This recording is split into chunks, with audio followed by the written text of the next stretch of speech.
이 세상에서 가장 많은 사람들이 동시에 즐거워하는 날이 있습니다.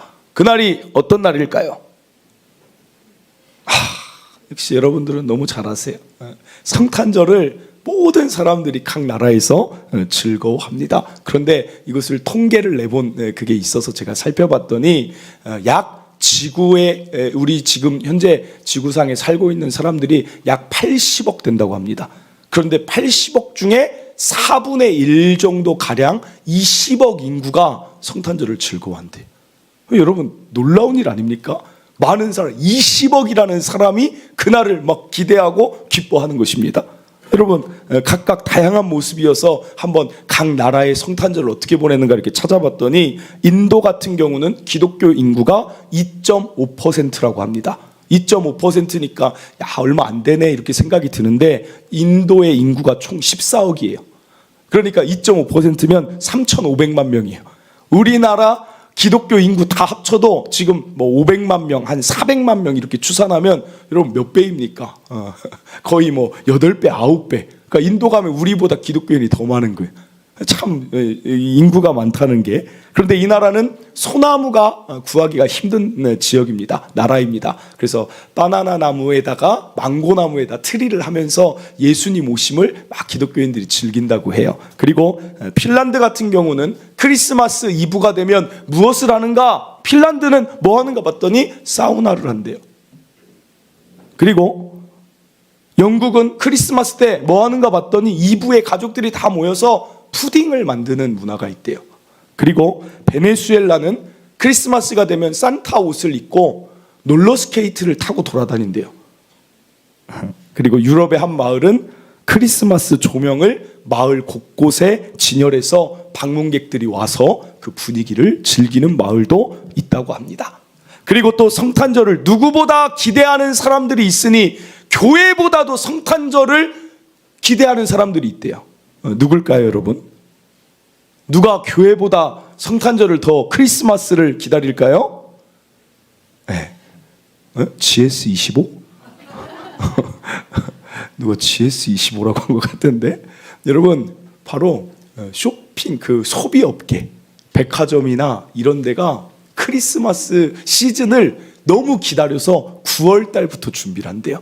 그때 매출이 가장 높대요. 그러니까 막 준비를 합니다. 우리나라도 그래서 여러분 명동에 저는 안 가봤지만 그때 안 가봤지만 명동에 신세계 백화점이 유명해요.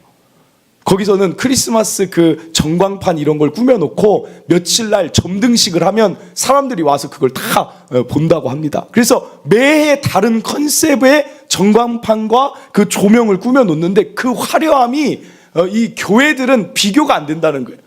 그 여러분 다 거기 가 있으면 안 됩니다. 한번 보여주세요, 한번 사진. 네, 화려하죠. 저게 이제 저것만 있는 게 아니라 저희가 수많은 이미지로 정말 화려하게 막 지나간다는 거예요. 그래서 명동 신세계백화점이 점등식은 제일 화려하다. 이것이 어떻게 보면 기업의 가치를 올리고 매출도 자연스럽게 올린다는 것입니다. 여러분, 그러나 성탄절은 이렇게 즐겁고 기쁜 날인데 저는 늘 궁금한 게 있어요. 여러분도 아까 들으시면서 머릿속에 참 궁금하다 생각하는 게 있을 건데 그건 바로 여러분 크리스마스와 사우나가 무슨 관계예요? 도대체 무슨 상관이냐는 거예요. 여러분 크리스마스에 푸딩 만드는 게 뭐가 관련이 있어요? 왜 크리스마스에 롤러스케이트를 탑니까? 여러분들 머릿속에도 막 듣다가 사우나? 푸딩? 여러분 머릿속에도 그럴 거라는 거예요. 여러분 그게 무엇을 봅니까? 어떤 사람들은 연인들의 시간을 보내는 날이 크리스마스예요. 어떤 사람들은 가족여행 가는 게 크리스마스예요. 이게 과연 무슨 연관이 있나? 물론 다 잘못됐다 이런 말은 아니지만 뭔가 왜 크리스마스에 전혀 주인공 될 예수 그리스도가 있지 아니하고 다른 것으로 즐거워하는 거예요. 어떤 사람은 이런 사람도 있어요. 크리스마스만 되면 꼭 하는 루틴이 뭐냐? 나홀로 집회를 봐야 된대요. 그거 뭔 상관이야 도대체. 사랑하는 성도 여러분, 예수님 생각해야죠. 예수님 왜 예수님 오신 날을 전 지구의 4분의 1의 인구가 그날을 막 기뻐하는가? 여기에 대한 생각이 있어야 할 거 아니에요. 그리고 여러분, 예수님 오신 지 지금 몇 년 지났습니까? 이번이 예수님 몇 번째 생일이에요? 2024. 여러분, 왜 전 세계가 주전 주후, 비포어 크라이스트, 그리고 아노 도미누스에서 예수님 오시 전과 예수님 오신 후로 나눠지는 이유가 뭐예요? 여러분, 여기에 집중해야죠. 여기에 예수님이라는 그 한 사람이 미친 영향력에 집중을 해야죠. 사랑하는 성도 여러분, 저는 우리 교회는 그냥 성탄절 시즌이 전야제 하니까 즐겁다, 성탄절 재밌다, 선물 받는다, 우리 분위기, 연말 분위기 좋다, 이게 아니길 바라요. 성탄절에 정말 기뻐해야 되는 이유, 그리고 성탄절의 스토리, 어떻게 우리에게까지 이 성탄의 기쁨이 찾아왔는지 오늘은 그것을 함께 살펴보고자 합니다. 도대체 왜 신이 인간이 되셨는가? 여러분, 오늘 먼저 생각해 볼 것은 무엇이냐? 기쁨이라는 것은 언제나 그 기쁨 이면에는 무엇이 같이 수반되냐면 고통이 뒤따릅니다. 어떤 한 학생이 시험을 잘 봐서 좋은 대학을 만약에 들어갔어요. 그러면 좋은 대학을 들어간 것과 기쁨 뒤에는 뭐가 있습니까? 잠을 못 자고 그 책을 수없이 들여다본 그 수험생의 고통이 같이 있는 거예요. 그 이면에는. 여러분, 어떤 사람은 생일이 됐습니다. 그런데 정말 성숙한 사람은 어떻게 하느냐? 부모에게 전화를 해요. 생일에 정말 성숙한 사람들은 내 생일이니까 즐겁다, 이게 아니라 전화를 딱 부모님한테 합니다. 뭐라고 해요? 아빠, 어머니, 아버지, 생일 선물 뭐 줄 거예요? 그러면 덜 성숙한 거고, 거기다 딱 얘기를 하죠. 생각해 보니까 여기까지 낳아주시고 키워주신 게 부모님 덕분이라 생일은 내가 영광 받는 게 아니라 우리 부모님 영광 받으세요. 여러분, 그런 전화 받아보신 적 있습니까? 없어요? 있어요. 그런 전화 하신 적 있습니까? 좀 하세요. 여러분, 그 이야기를 드리는 거예요. 어머니의 그 10개월의 고통, 어머니의 해산의 고통, 아버지의 그 키우는 그 고통이 있어서 나라는 자가 생일을 기뻐하는 것 아니겠어요? 마찬가지예요. 오늘 예수님의 생일 뒤에도 기쁨만 있는 게 아닙니다. 그 뒤에 고통이 있어요. 고통. 그걸 살펴보고자 합니다. 첫째로 성부 하나님의 고통에 대해 생각하길 바랍니다. 여러분, 아들입니다. 아들 예수를 이 땅에 보내는 아버지의 고통에 대해서 여러분 생각해 보신 적 있습니까? 자녀를 좋은 곳에 보내고 싶은 게 부모 마음일 텐데, 우리 하나님은 아들 예수 그리스도를 저 죽음의 자리로 내모는 아버지의 고통. 둘째로 성자 예수님의 고통입니다. 오늘 본문을 보면 마리아의 몸을 빌려서 오셨고 요셉의 가정에 오셨습니다. 이것을 성육신이라고 하는데, 신이 인간의 몸을 입었다는 것 그 자체가, 여러분, 이것은 굴욕이라고 합니다. 굴욕. 만약에 하나님이 이렇게 얘기하셨을 거 아니에요. 예수님한테 좀 내려갔다 와야겠다. 아버지 어디를요? 저기 인간 세상, 인간이 돼서 좀 내려갔다 와라. 왜? 왜? 오늘 하나님이 우리한테 말해요. 필요한 일이 있으니 좀 개미가 돼야겠다. 그럼 여러분, 개미 되겠어요? 여러분, 지금 우리랑 개미의 차이와 신이 인간이 되는 차이가 차원이 다르잖아요. 아니, 뭐하러 신이 인간이 됩니까? 사람도 이런 말 있잖아요. 한번 큰 차 타면 작은 차 타요, 못 타요? 못 탄다 그래요. 한번 큰 집 살면 작은 집 살 수 있어요, 못 사요? 낮아짐의 고통은 말할 수 없는 거예요. 그런데 예수님이 인간 되셨다? 이거 우리 너무 쉽게 얘기하면 안 돼요. 예수님이 인간이 되셔서 우리를 위해 오셨고, 여러분, 쉽게 이야기할 수 없다는 거예요. 2장 6절 빌립보서, 그는 근본 하나님의 본체시나 그래요. 예수님은 하나님이시란 소리예요. 그러나 하나님과 동등됨을 취할 것으로 여기지 아니하시고 7절에 오히려 자기를 비워 종의 형체를 가지사 사람들과 같이 되셨고, 8절 거기서 더 낮아지십니다. 어디 끝을 모르는 아래로 내려가요. 사람의 모양으로 나타나서 자기를 낮추시고 어디까지 갑니까? 신이, 죽음을 보지 않는 신이 죽음까지 낮아져서 복종하셨으니 곧 십자가에 죽으셨다.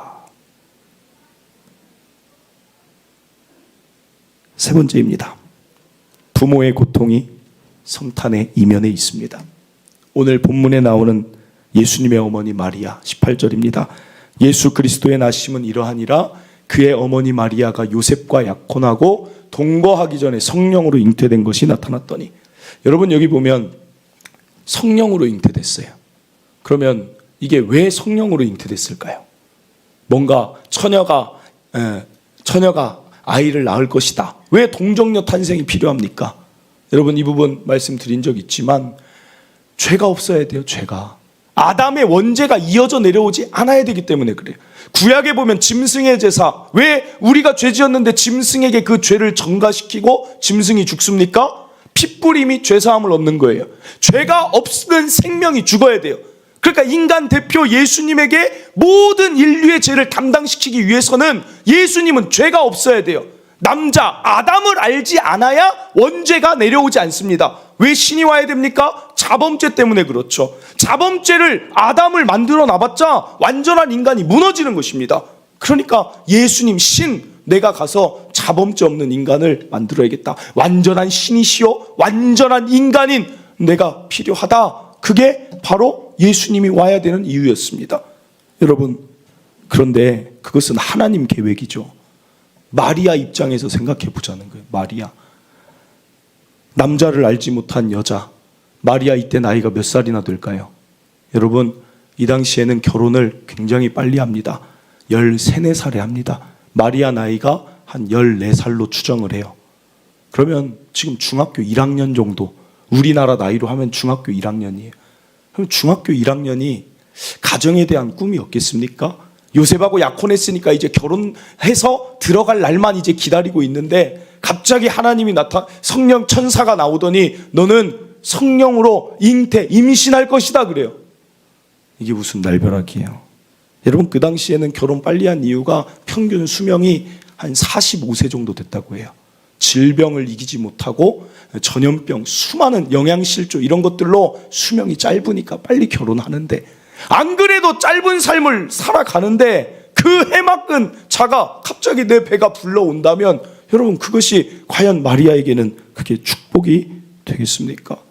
그리고 남편은 뭐라고 생각할지, 부모는 뭐라고 얘기할지, 주변에서 누가 손가락질을 할지 여러분 그 생각 들지 않겠어요? 나아가 요셉은 어떨까요? 19절입니다. 그의 남편 요셉은 의로운 사람이라. 여러분, 이 말씀 볼 때 지금까지 의로운 사람이라 라는 것을 어떻게 해석하고 봤습니까? 요셉은 의로운 사람이라 이 부분을 둥글게 그냥 넘어갔다 이렇게 보셨습니까? 의롭다는 것은 말 그대로 정의롭고 공의롭고 율법을 잘 지켜 행하는 그런 자다, 그 얘기예요. 죄가 없는 자가 아니라 어떻게 해서든 의롭게 살려고 몸부림쳤던 자라는 것입니다. 여러분, 의로운 자들에게는 무엇이 있는 줄 아십니까? 죄를 저지르고 잘못하는 자들을 보면 이 마음에 의분이 일어나요. 아니, 어떻게 이렇게 선하게 열정 다해 살아온 나의 삶에 이런 마리아와 같은 자가 내 약혼녀가 돼서 이런 죄를 임신하는 것을 소식을 들었으니까 이게 마음이 못 견디는 것입니다. 여러분, 요셉이 그냥 마리아가 그랬대 그냥 가만히 끊고자 지금 그 얘기하는 게 아닙니다. 의로운 사람이라 마음이 들끓어서 도대체 이걸 어떻게 할지 고통 가운데 눈물 짓고 왜 나한테 이런 일이 있는지 한숨 쉬고 아파하는 가운데 요셉이 내린 결정은 뭐예요? 그래도 죽이는 것이 의가 아니겠다, 그냥 끊자, 이렇게 됐다는 얘기예요. 그때 그러니까 누가 나타납니까? 천사가 옵니다. 20절, 이 일을 생각할 때 이것은 굉장히 깊은 낙심의 생각에 빠져 있다라는 지금 이야기예요. 요셉이 그냥 그래 임신할 수 있지 이게 아니라는 거예요. 굉장히 깊은 고통 가운데 있을 때 주의 사자가 다윗의 자손 요셉아, 아내 마리아 데려오기 무서워하지 말라. 그 다른 남자랑 그렇게 된 게 아니라 하나님의 계획에 의해 성령으로 임신한 거야 라고 얘기를 해준다는 것입니다. 사랑하는 성도 여러분, 그러니까 결국 뭐예요? 요셉도 예수님을 낳게 되는 그 과정에 말할 수 없는 그 가정의 고통이 그 이면에 있었다는 것이죠. 넷째는 제자들의 고통입니다. 여러분, 어떻게 이 성탄절이 여기까지 오게 됐느냐? 12제자 중에 한 명은 탈락했지만 11제자는 목숨으로 이 사실을 증명했습니다. 자기들이 그걸 증명하지 않으면 예수의 십자가와 부활이 끊겨버리잖아요. 그러니까 이것을 증명할 수 있는 가장 좋은 방법은 목숨을 거는 거예요. 그러니까 베드로는, 여러분, 우리랑 똑같이 자녀가 있었어요. 베드로 똑같이 가정, 아내가 있었고 장모님이 아프시면 예수님 기도해 주세요. 베드로 장모님이 있었어요. 그런데 마지막엔 결국 십자가에 거꾸로 못 박힘을 당해 예수는 신의 아들이며 신이다를 증명해냈습니다. 도마의 삶, 인도에서 결국 예수님 전하다 목이 잘려 죽습니다. 우리가 지난번에 봤던 산티아고 순례자의 길, 우리는 그곳에 만약에 간다면 풍경 보러 가는 게 아니에요. 산티아고가 누구라고 했습니까? 예수님의 제자 성 야고보의 그 가는 길. 왜 스페인까지 갔을까요? 그 당시에 땅끝이 어디냐? 예루살렘 기준으로 땅끝을 스페인이라고 여겼어요. 다시스, 요나가 갔던 니느웨로 가지 않고 다시스로 갔던 이유가 땅끝이니까 도망가려고 간 다시스 스페인을 이 야고보가 그걸 지키고자 가는 거예요.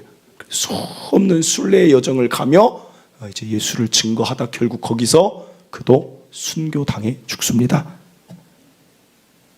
요즘 요한계시록 보고 있는데 요한은 어땠을까요? 반모섬에 들어가는데 반모섬은 어디냐? 지난번 말씀드렸지만 각종 정치범과 종교범을 넣어서 강제 노역을 하게 하는 곳이 반모섬입니다. 그러니까 쉽게 죽이는 곳이 아니에요. 더 힘들게 일하게끔 고통을 계속 부과하는 곳이 반모섬입니다.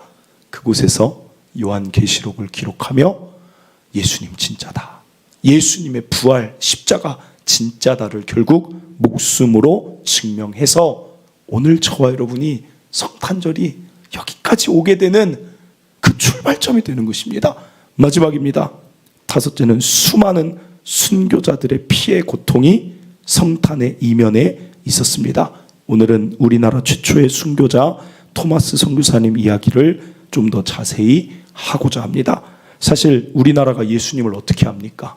그런데 감사하게도 토마스 선교사님 또 그 외에 많은 선교사님들이 우리나라에 들어왔어요. 그런데 토마스 선교사님을 이야기하는 이유는 이분이 최초의 순교자이기 때문에 그래요. 이분이 어떻게 어디서 태어났느냐? 영국 사람이었습니다. 그런데 목사의 아들로 태어나서 목사 안수를 받았으면 영국에서 목회하면 되잖아요. 그런데 이분이 중국 선교를 마음에 품었어요. 그래서 사람들이 많고 하니까 중국으로 가서 예수를 전하자 했는데 실제 중국으로 가서 딱 4개월 만에 같이 간 아내가 죽습니다. 그게 풍토와 이런 기후가 안 맞으면 사람이 이렇게 약한 것 같아요. 그래서 선교사님들 보면 한국으로 다시 돌아올 때 보면 다 몸이 약해져요. 그게 그냥 그 하나님이 그 나라에 태어나게 하는 이유가 있는 것 같아요. 그래서 결국 아내가 죽었어요. 그때 토마스 선교사님이 선교에 실망을 하며 이렇게 이야기합니다. 하나님, 제가 죄 지으러 왔습니까? 선교하러 왔는데 왜 아내를 데려가십니까? 그리고 선교를 그만둡니다. 그리고 중국에서 통역사 일을 하고 있는데 그때 조선인을 만나요. 그런데 그 조선인이 천주교 신자였는데 이런 말을 합니다.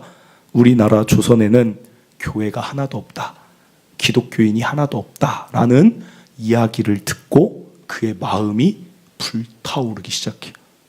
여러분, 참 이상한 거죠. 아내가 죽었는데 왜 또 선교 생각을 해요? 그러더니 이 불타오르는 마음을 가지고 1865년 9월에 우리나라 조선에 들어옵니다. 그리고 12월까지 3개월 동안 한국어를 배워요. 예수를 전하려고 그 나라 말을 3개월 동안 배웁니다. 그리고 이제 됐다, 중국에 있는 짐을 다 가지고 와서 제대로 선교해야겠다. 성경책 이제 4권을 가지고 이제 제너럴 셔먼호를 탑니다. 제너럴 셔먼호는 상선인데 중국에서 들어오는 상선을 탔는데 이때 어떤 일이 있냐면 평양의 감사인 박 교수가 이 팡을 거부합니다. 돌아가라. 제너럴 셔먼호 돌아가라. 이유는 무엇이냐면 오해가 있던 게 이 상선인데 여기에 무기들이 달려 있으니까 외세의 침략으로 판단을 했습니다. 그래 돌아가라 했는데 돌아가지 않으니까 결국에는 교전이 일어납니다. 그래서 제너럴 셔먼호가 불타고 거기 배에 타고 있던 사람들이 약 26명 정도 되는데 그들이 이제 육지로 어떻게든 이제 나옵니다. 그런데 우리나라에 군사가 더 많으니까 참수를 명합니다. 그래서 한 명 한 명 그 서양인들을 외세의 침략으로 보고 다 하나씩 제거를 하는데 그 가운데 토마스 선교사님이 이제 그 자리에 있는 것입니다. 그때 이 일을 한 사람이 박충건이라는 사람, 아주 기골이 장대하고 그런 참수의 일을 하는 사람인데 박충건이라는 사람이 드디어 토마스 선교사님의 때가 돼서 죽이려고 하는 그 순간 토마스 선교사님 3개월 배운 한국어로 나를 살려주세요 하지 않고 그분의 입에서 나온 것은 예수 믿으세요. 그리고 성경책을 전달합니다. 사진 한번 보여주세요. 네. 이게 토마스 선교사님의 그때 그 시기를 누군가가 이 모습이지 않았을까 하고 그려놓은 그림인데 여러분 저길 보면 칼이 있고 그 앞에 성경책을 이제 주는 모습이 있죠. 그리고 토마스 선교사님의 그 얼굴이 있어서 하는데 왜 저 얼굴을 보면 이 약간의 미소를 띠면서 바로 죽음 옆에서 지금 죽고 있어요. 한 명 한 명씩 선원들이. 그런데 저 모습으로 왜 그려놨을까? 참 이해가 안 되죠. 저 그림을 보면서. 그런데 이렇게 그린 이유가 무엇이냐? 이 박충건이라는 사람이 이야기를 한 게 있는데 토마스 목사전에 보면 이분이 이때를 회상하며 이런 말을 했어요. 내가 서양 사람을 죽이는 중에 한 사람을 죽인 것은 내가 지금 생각할수록 이상한 부분이 있었다. 내가 그를 찌르려고 할 때 그는 두 손을 말해요. 두 손을 마주 잡고 무산말을 한 후, 무산말이 뭐냐면 악의가 없는 말을 하더라. 그래요.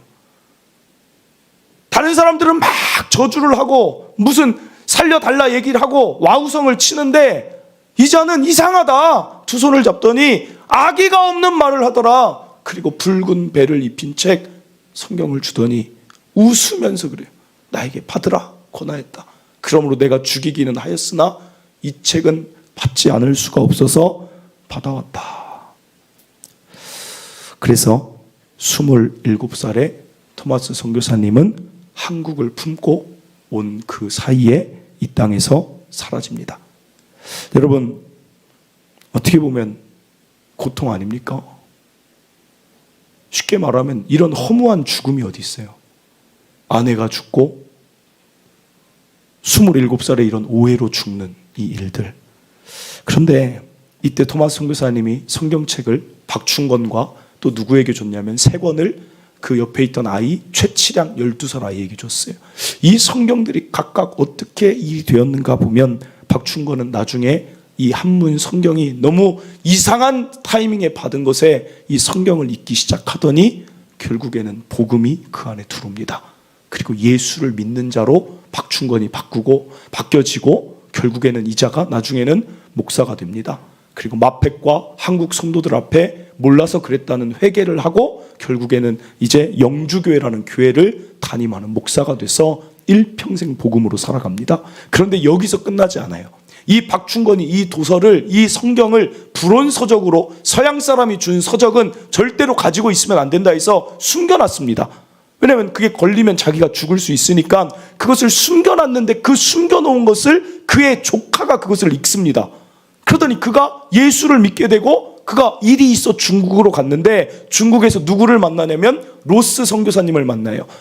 존 로스 선교사님은 우리나라 말로 최초의 누가복음, 마가복음을 한국말로 번역한 선교사님을 만나요. 그러니까 누가 사용됐습니까? 한국어 번역에 박충건의 조카가 사용이 됐어요. 여러분 한국 이런 역사, 기독교의 역사를 보면 이게 우연이 아니라 놀라운 일이라는 거예요. 토마스 선교사님의 죽음의 순간에 그 성경책을 전하며 예수 믿으세요 웃으며 죽는 그 순간이 이렇게 사용이 되는 거예요. 그리고 아까 말했던 최치영이라는 사람 어떻게 됐을까요? 그 아이는 이름만 있고 12살인데 두려워서 이것을 박영식이라는 평양 관리에게 이걸 건네줍니다. 그런데 박영식이 성경을 딱 보더니 막 이렇게 넘겨보더니 이게 종이 재질이 너무 좋은 거예요. 그래서 도배를 하기 시작합니다. 집에 바람이 부는 곳에 성경책을 찢어서 곳곳에다가 다 도배를 해놔서 온 집이 성경의 집이 돼버렸어요. 누워서 있다가 성경이 보여요. 집을 나가다가 성경이 보여요. 막 성경책이 보이다가 결국 이 사람이 어떻게 됐을까요? 하나님 말씀이 살아있으니 예수님을 믿게 돼요. 그래 박영식이 예수님을 믿게 되는데, 여러분 이 성경으로 도배된 이 집이 훗날 어떤 교회가 되냐면 최초의 장로교인 평양 장대원 교회가 돼요. 이 집이 장대원 교회예요.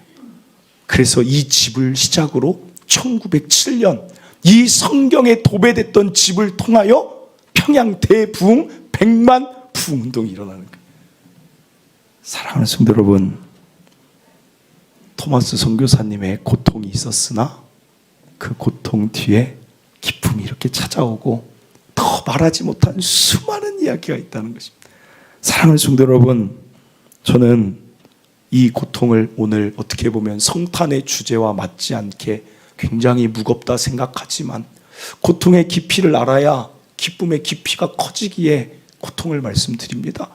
왜 이런 고통을 하나님이 감수하셨을까? 왜 예수님이 신이 인간이 되는 고통을 감수하시고 이런 수많은 사람들을 죽게 하면서까지 우리에게 복음이 전달되게 하셨는가? 이유는 무엇입니까? 오직 하나, 오직 하나. 우리 부모가 자녀를 키울 때 고통스러워도 키우는 이유는 뭐예요? 사랑하니까. 내 고통이 고통으로 여겨지지 않게 하는 유일한 것은 사랑이에요. 사랑. 여러분, 하나님이 여러분을 얼마나 사랑하시는지, 저 오늘 이 말씀을 준비하면서 야, 하나님이 우리를 얼마나 사랑하시면 이런 일들을 이루실까? 이런 일들을 이루실까? 여러분, 오늘 기억할 첫째, 사랑의 깊이가 이전보다 더 깊어진 감사와 기쁨이 여러분 안에 가득 채워지길 간절히 바랍니다. 그리고 이어서 한 가지 더 생각할 둘째는, 이제 우리도 고통으로 나아가야 된다는 것입니다. 여러분, 저는 부활절하고 성탄절 가장 큰 절기인데 좀 마음이 달라요. 부활절은 저는 개인적으로 한없이 기뻐요. 죽음 권세를 깨뜨려서 한없이 기쁜데, 성탄절은 참 예수님께 죄송한 마음도 동시에 있어요. 마치 부모님의 그 고통을 생각하면 죄송한 것처럼 그냥 예수님께 참 죄송해요. 사실 제가 이 길에 온 이유도 죄송한 마음도 절반을 차지했어요. 나 같은 게 뭐라고, 나 같은 자 지옥 간다고 사실 뭐가 하나님께 문제가 될까? 그런데도 나를 포기하지 않으시고 나에게 예수를 전해주시고 성탄의 기쁨을 알게 해주신 그 하나님께 너무나 감사하면서 한쪽은 죄송한 거예요. 나 같은 자가 뭐라고 도대체, 이 더러운 마음 품고 이 더러운 정욕 가운데 사는 내가 뭐라고 오늘 예수로 인한 구원을 주시는지 사실 죄송해서 이 길 왔어요. 죄송해서. 그래서 고통을 더 감수하더라도 누군가를 위해 살아가는 게 하나님께 조금이라도 내가 갚을 수 있는, 그게 어떻게 다 갚아지겠어요? 그러나 조금이라도, 하나님, 제가 이 세상 살면서 하나님께 너무 죄송하고 감사한데 이만큼이라도. 그래서 처음에 목회할 때 어떤 마음이었냐? 교회를 뭐 크게 해서, 뭐 교회가 커져서, 이런 생각 하나도 없었습니다. 그냥 딱 하나였어요. 하나님, 너무 감사하고 죄송한데 저를 통해 누구 한 사람이라도 예수님 믿게 되면 저 그걸로 갚아진 거 아니겠어요? 그 마음으로 왔어요. 그 마음으로. 오늘날도 마찬가지. 그냥 지금도 그 마음 하나예요. 하나님, 저라는 사람, 우리 교회를 통해 예수를 전혀 몰랐던 사람, 아니면 신앙에서 떠나고 이 은혜를 몰랐던 사람 한 사람이라도 예수를 알고 이 성탄의 기쁨 누린다면 저는 그게 기쁨입니다. 여러분, 토마스 선교사도 그거 아니겠어요? 그 선교사님, 야, 나 죽어서 이 성경이 누구한테 어떻게 갈지 모르지만 하나님, 누구 한 사람이라도 믿게 된다면 지금 죽어도 괜찮습니다. 여러분, 그 마음 아니겠어요? 베드로가 그 마음 아니겠어요? 오늘 저와 여러분 고통으로 나아갑시다. 요한복음 12장 24절, 내가 진실로 진실로 너희에게 이르노니 한 알의 밀이 땅에 떨어져 죽지 아니하면 한 알 그대로 있고 죽으면 많은 열매를 맺느니라. 저는 저 여러분의 삶이 한 알로 끝나지 아니하고 죽어지고 낮아지는 예수님의 길을 통하여 많은 생명의 열매를 거두는 진정한 성탄의 기쁨에 동참하는 자 되시길 바랍니다. 말씀을 맺습니다. 오늘 성탄절 어찌 보면 참 무겁지만 이것을 알아야 기쁨이 결국엔 2배가 3배가 10배가 100배가 될 수 있다는 것을 기억하며 오늘 더 깊은 감사와 또한 고통으로 한 걸음 나아가는 참으로 성숙된 성탄이 되시길 바랍니다. 우리 함께 찬양하고 기도하도록 하겠습니다. 미랄이라는 찬양인데 우리 예수님 생각하시고 토마스 선교사님 그 외에 수많은 사람들 생각하며 그분들 때문에 성탄의 기쁨이 오듯 나도 미랄로 땅에 떨어져 죽은 그런 성탄을 맞이하겠습니다. 우리 함께 찬양합니다.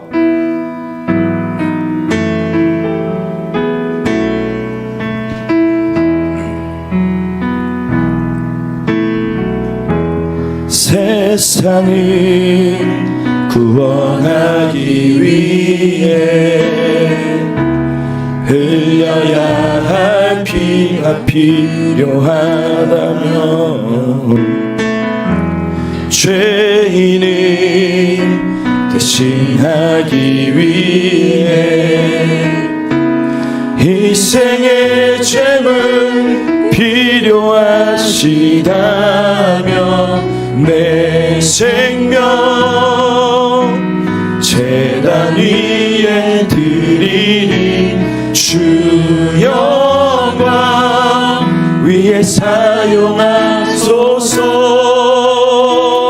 생명이 또 다른 생명 낳고 주님 볼 수 있다면 나의 삶과 죽음도 아낌없이 드리니 죽어야 다시 사는 주의 말씀 믿으며 하나님의 미랄 되어 썩어지리니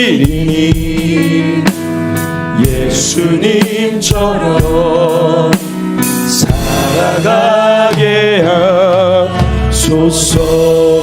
우리 2절 합니다. 길이여 지친 양을 찾아 마음상에 이리저리 헤매이 한 영혼 찾아 아파하니 예수님 마음 내게 주옵소서. 십자가 온 세상 위한 그 희생 눈물로 그 길 가게 하소서.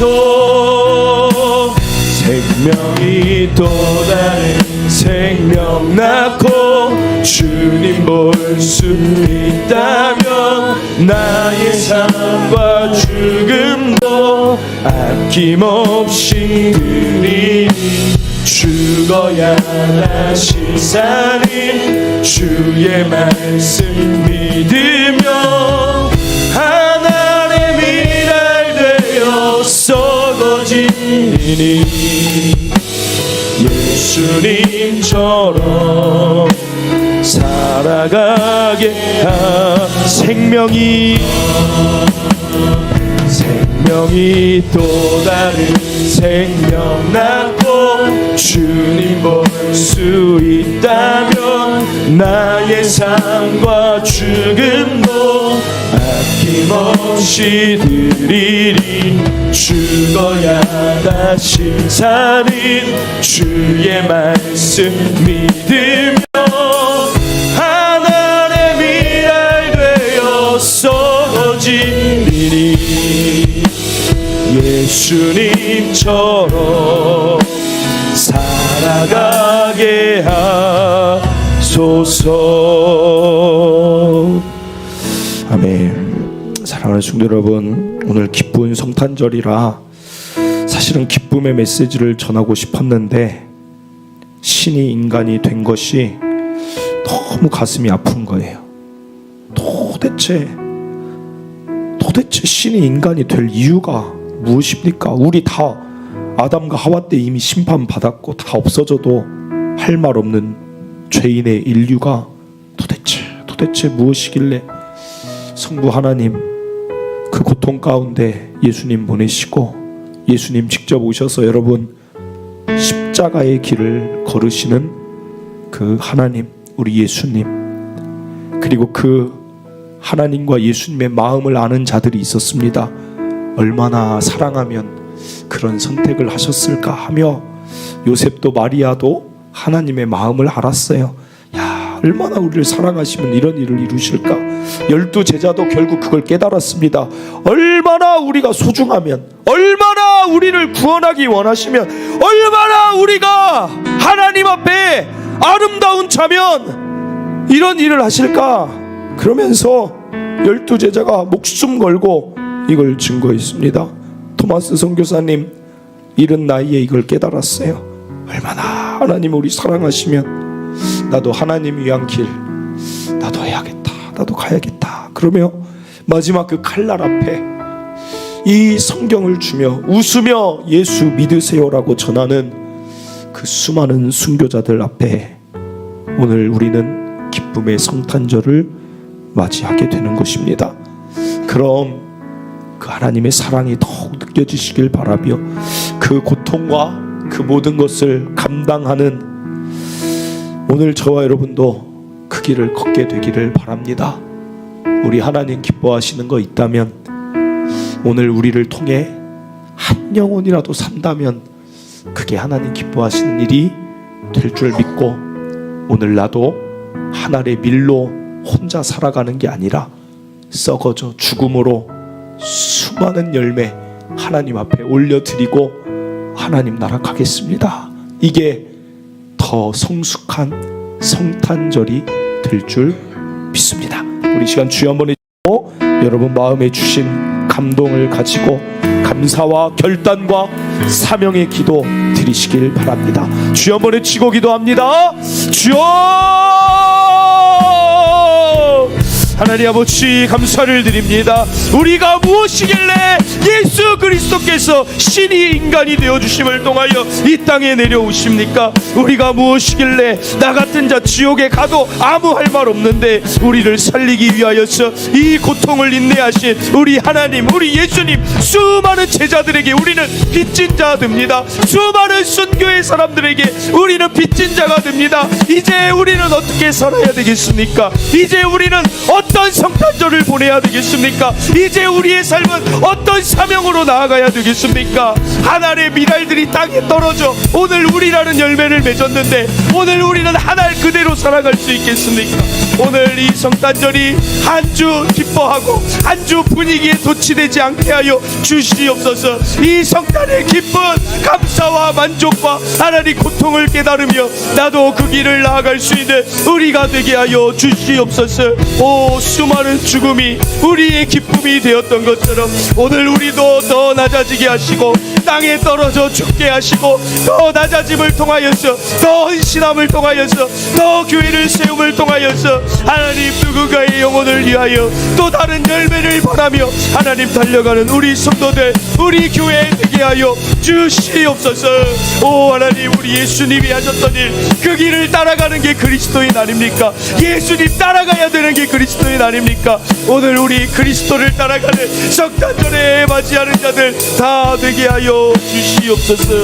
오 아버지 함께하여 주셨어요. 하나님 오늘 말씀 나눈 이 복음이 우리 마음의 기쁜 울림이 되게 하시고 기쁜 감사와 기쁨과 하나님 기쁨의 사명의 발견이 될 수 있도록 하나님 역사하여 주시옵소서. 예수님처럼 예수님 가신 그 길 우리도 걸어가게 하여 주시옵소서. 오 아버지 성탄의 기쁨을 우리는 누리는데 사실은 얼마나 많은 아픔들이 성탄의 기쁨을 전해지기까지 있었는지를 생각할 때 마음이 그냥 즐겁습니다 라고 말하기에는 너무 죄송한 부분이 많이 있습니다. 하나님의 고통이 담겨 있었고 예수님의 고통이 담겨 있었고 제자들의 목숨값이 담겨 있는 성탄이며 나아가 수많은 말할 수 없는 순교자들과 목회자들과 선교사들의 성도들의 피와 땀이 담긴 것이 오늘 우리가 누리는 성탄의 기쁨인 것입니다. 오늘 그 고통의 깊이를 생각할 때 얼마나 우리를 사랑하셨는지, 얼마나 우리가 소중한 존재인지를 그 고통의 깊이를 깨닫다 보면 알 수 있습니다. 나 같은 죄인, 저 지옥 형벌 받아도 마땅한 자인데 뭐가 이쁘다고, 뭐가 그렇게 좋으시다고, 뭐가 그렇게 하나님 보시기에 소중하다고 우리 같은 자를 위하여 신이 인간이 되는 굴욕을 참으십니까? 하나님, 참 감사하며 한편으로는 참 죄송합니다. 그런데도 여전히 한 알의 밀알이 죽지 않고 여전히 살아서 여전히 정욕대로 살고 여전히 하나님 기뻐하시는 일은 저 뒤로 내팽개칠 때도 있고 여전히 내 욕심, 여전히 내 자아가 살아서 내 원하는 삶, 내 바라는 삶만 살아가고 있으니 어찌 하면 좋겠습니까? 하나님, 그러나 다시 오늘 말씀으로 결단하겠습니다. 밀알되어 더 낮아지게 죽겠습니다. 더 교회 세워나가는 게 때론 고통이어도 예수님 걸으셨던 그 길 나도 걷겠습니다. 더 낮아져서 누가 뭐라고 하든 목숨 다해 증명했던 예수, 나도 주변이 시선이 어떠하든 더 힘다해 예수를 증거하고 때로 받는 모멸감이 있다 할지라도 하나님의 상속자이기에 받는 고난이니 그 멸시천대를 오히려 기뻐하고 감사할 줄 아는 자로 그렇게 살아가겠습니다. 교회 세우는 게 어떨 땐 참 고통이지만 우리 예수님의 유일한 부탁이 교회 세워라, 전 세계 열방까지 이르러 교회 세워라, 내 증인 되라 하셨으니 힘들어도 교회 세울 것입니다. 하나님, 더 깊어진 성탄의 기쁨과 의미를 누릴 수 있는 우리가 되게 하여 주시옵소서. 하나님 사랑합니다. 예수님 사랑합니다. 성령님 사랑합니다.